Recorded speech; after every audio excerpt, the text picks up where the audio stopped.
เจ้าของนครเวียงจันทร์ต้อนรับคณะผู้แทนสภาธุรกิจไทยลาวในโอกาสที่เดินทางมาเยี่ยมยามเพื่อรายงานการจัดตั้งปฏิบัติเวียกงานสภาธุรกิจไทยลาวและอวยพรปีใหม่สากล 2026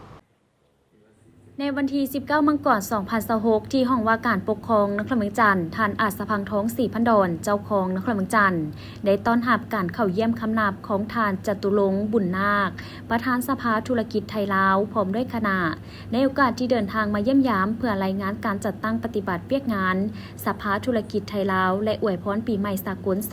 2026 โอกาสนี้ท่านเจ้าของนครเวียงจันทร์ได้แสดงความยินดีต้อนรับต่อการเข้าเยี่ยมคำนับของคณะผู้แทนดังกล่าวพร้อมทั้งแสดงความสมเสยต่อผลงานการร่วมมือของสภาธุรกิจไทยลาวในระยะผ่านมา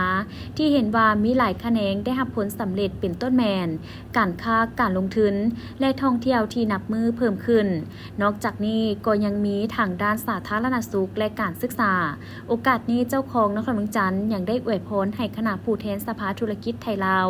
จงมีความสุขความเจริญในทุกด้านในตอนท้ายพิธีพบปะท่านจตุรงค์บุญนาคก็ได้แสดงความขอบใจต่อการต้อนรับของท่านเจ้าของนครเวียงจันทร์พร้อมทั้งยืนยันว่าจะสืบต่อร่วมมือเพื่อกระตุ้นเศรษฐกิจทั้งสองประเทศให้มีความเข้มแข็งยิ่งขึ้นสืบต่อร่วมกันปกปักรักษาวัฒนธรรมโดยเฉพาะประกอบส่วนสร้างสาบูรณะวัดวาอารามและด้านอื่นๆอีกด้วย